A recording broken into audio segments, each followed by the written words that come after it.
Good morning, Discovery class. We're starting into autumn, and I'm going to start you off in one of the best Old Testament books I think you could ever read. Most don't know anything about it, but before you're done, you'll know a lot about it. There they were, in the land, finally. It was their own land. God gave it to them, every inch. But they had to earn it. And it took them 7 years to accomplish that, for them to occupy the land. There was no turning back, and there were very few defeats. Now, have you caught the hint? It's the book of Joshua. 7 nations inside the promised land had to be conquered before those Israelis could take over their land. Over 30 kings had to be defeated. But when it was complete, the Hebrew children owned over 10,000 square miles of land. They belonged to the Israelites now. It was called the Promised Land. In those 7 years, success after success was accomplished. They were outnumbered. They were out-equipped. They were overpowered. They were untrained. And many of them were over age. They were as old as me. Just come out of the wilderness after 40 years and now they had to fight? At my age? Come on. But it didn't matter. It was theirs to take. And with the command of God, if God be for us, who can be against us? Off they went to conquer their land. Have you ever noticed that life isn't easy? God chose people who had flaws, just like you and me. Abraham, he had lots of wives. That did him in.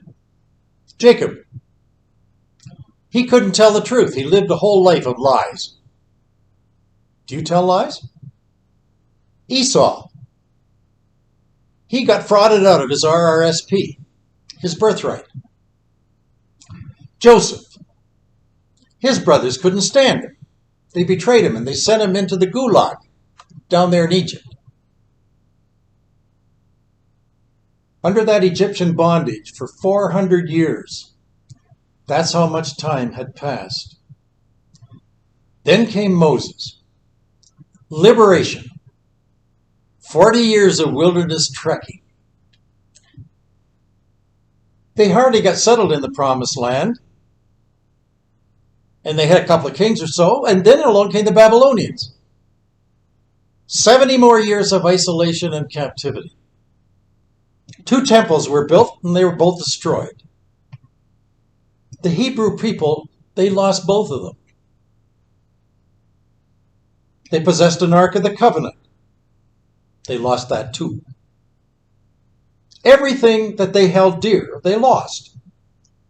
Just when they had some savings, they went into bankruptcy. And they lost it all.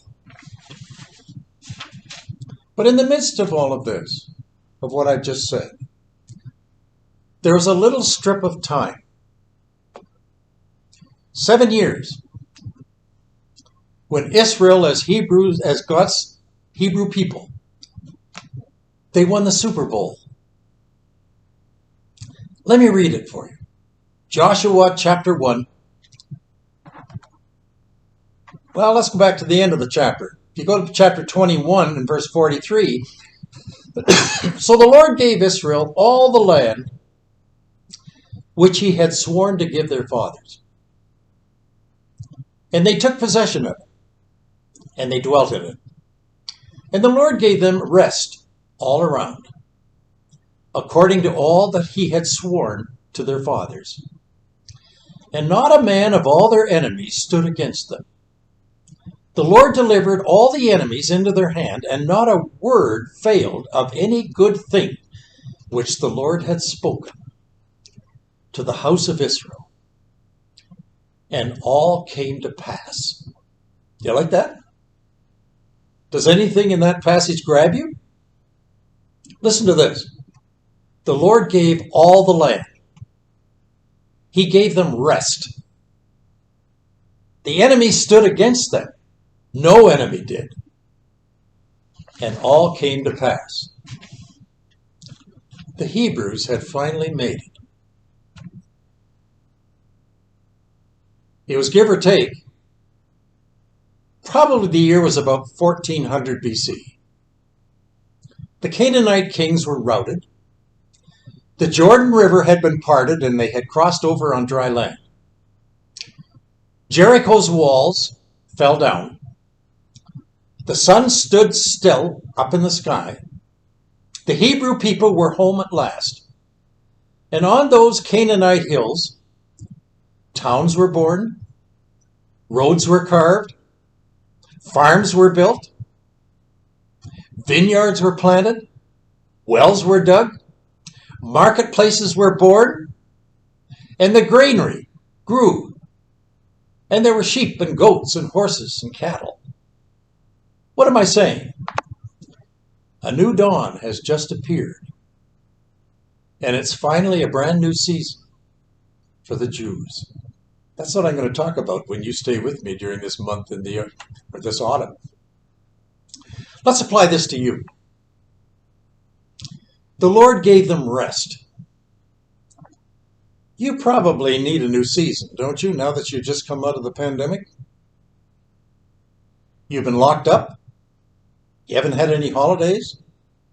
No one's been able to come and see you. You keep wearing your mask. You distance yourself. You behave. And yet you still catch the COVID. I did. I had all my 4 shots, but man, did I ever get sick. I don't think I got the long haul. I don't think I have any brain fog, but some do. And some are still very sick.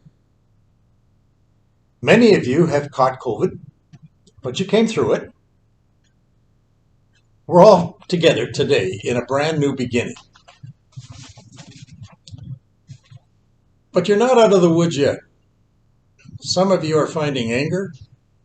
Canada's a very angry nation right now. Some of you are suffering rejection. Maybe you've got some heartache. Many of you are discouraged. We're dealing with inflation. We're dealing with poor choices. Even more diseases are on the horizon. The book of Joshua, you're going to find, can be a wonderful help. Treat it as God's promised land. Take that little chapters out, take the chapters out and make it your promised land. It's not a territory, it's better than that. It's a state of mind and it's a state of the heart. That's really what the book of Joshua is saying. Canaan, the land that they conquered, symbolizes victory. The children of Israel are now going to school. What they are taught and what they learn eventually is going to affect their life and their character, and as a new nation, all the rest of their life. What happened in Joshua's land is very similar to what's happening in our land. When Western Europeans colonized and they settled Canada, and they also did the U.S., they went together in twins years ago. Their foundation was the same as Joshua's.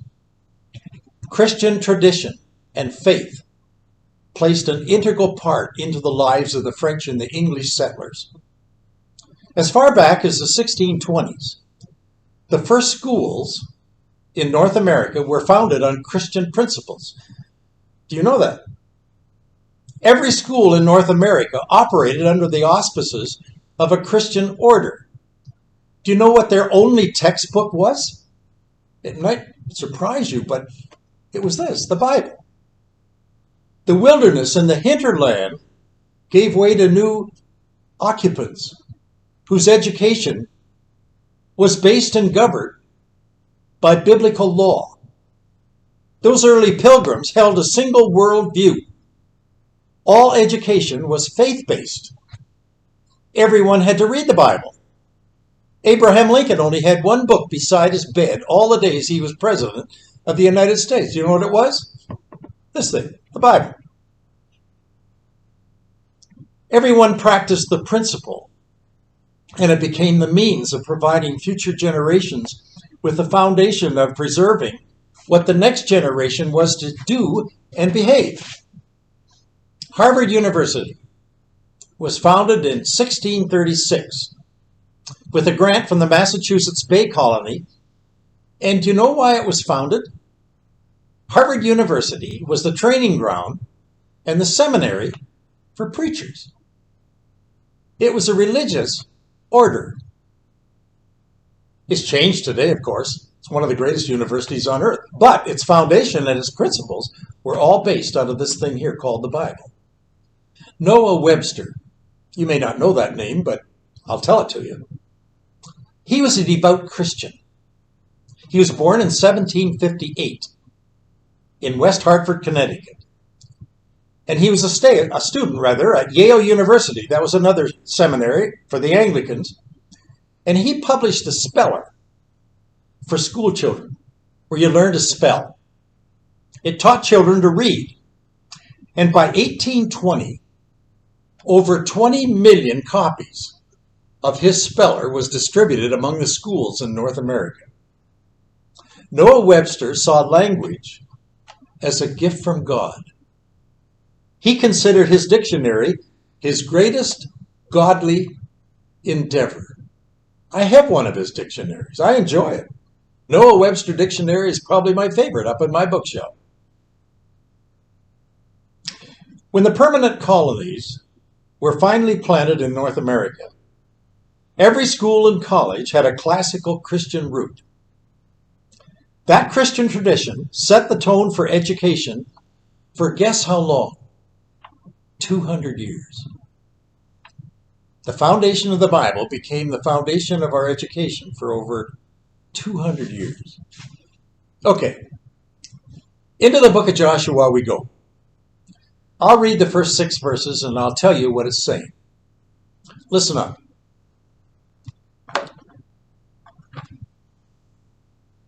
After the death of Moses, the servant of the Lord said to Joshua, the son of Nun, Moses, my servant, is dead. Now then, you Joshua, and all these people, get ready to cross the Jordan River into the land about which I'm going to give you. To the Israelites, I'm going to give you every place where you set your foot, as I promised Moses. Your territory will extend from the desert of Lebanon, from the great river to the Euphrates, and all the Hittite country to the great sea on the west. No one will be able to stand up against you all the days of your life. As I was with Moses, so I'm going to be with you. I will never leave you nor forsake you. Be strong and courageous, because you will lead these people to inherit the land. The book opens with bad news. After the death of Moses, the servant of the Lord. There had never been a man like Moses. The Jews had never had one like him. He confronted Pharaoh. He opened the Red Sea. When they ran out of food and water, Moses was there to help. Food and water came. When they were thirsty, they could have all they wanted to drink. Mount Sinai became the Mount Rushmore. Not Moses' face, but God's face. He gave them the 10 Commandments. Joshua, Moses is dead. Now arise. Do you know how many crossed the Jordan to enter into the promised land in that promise? Well, scholars think the numbers were something like 2 million. Remember, these people were inexperienced. They'd never been here before. They could fight snakes, they could fight scorpions, they could fight leopards, bears, even windstorms and famine, but they'd never been taught to fight an enemy like the Canaanites. But knock down the walls of Jericho? Not likely. They didn't have chariots. They didn't have horses. They didn't have instruments of war. These Canaanites were warriors. These Hebrews were shepherds. These Canaanites had odd names. They were the Pizzites, the Hittites, the Amorites, the Amalekites. Just hearing their names struck fear into the hearts of the Hebrews. For 800 years, these Canaanites had ruled this nation, Canaan. They were a horrible, barbaric, degenerate human species. The worst, I would say, of the worst. They sacrificed babies in worship. Have you ever heard of such a thing? They practice orgies in the city. They love witchcraft and idolatry. They worship child sacrifice and sacred prostitution. It doesn't get lower than that, class. Using the most innocent and the most vulnerable members in a community, babies and virgins, to manipulate God for their personal gain. Have you ever heard of such a thing? Now, into all of that I've just said, says God, every place that the sole of your foot will tread upon, I have given you. From the wilderness to these Lebanons, to the great river, and the river Euphrates, and all the land of the Hittites, and the great sea towards the west, where the sun goes down. It's all going to be yours. That's verse 3 and 4, chapter 1. I like verse 6. Be strong and courageous, because you will lead these people to inherit. Do you like that word? They're going to inherit the land. The word inheritance occurs in the book of Joshua almost 60 times. And the book of Joshua ends on a very high note, chapter 24, verse 28. So Joshua led the people, each one into his own inheritance. Did you know that you have an inheritance? You do. You have a Canaan. Did you know that? In Ephesians 1:3, it says, God has vested you with every spiritual blessing in the heavenly places in Christ. If you check your courthouse record in heaven, God has granted you a piece of real estate called the Promised Land. It's a property, and it's been placed in your name. And you have access to every spiritual blessing in the heavenly places. Wow. Never underestimate what happened to you when you got converted. It's not a car wash, as one writer put it. You aren't just getting the grime off the outside of your car. You're getting a brand new engine as well. God deposits power in that clean car for you to settle for the rest of your life. God takes out the old motor and he puts in a new, and he replaces it with Christ's assurance. That's 2 Corinthians 5:17. Therefore, if anyone is in Christ, he's a new creation.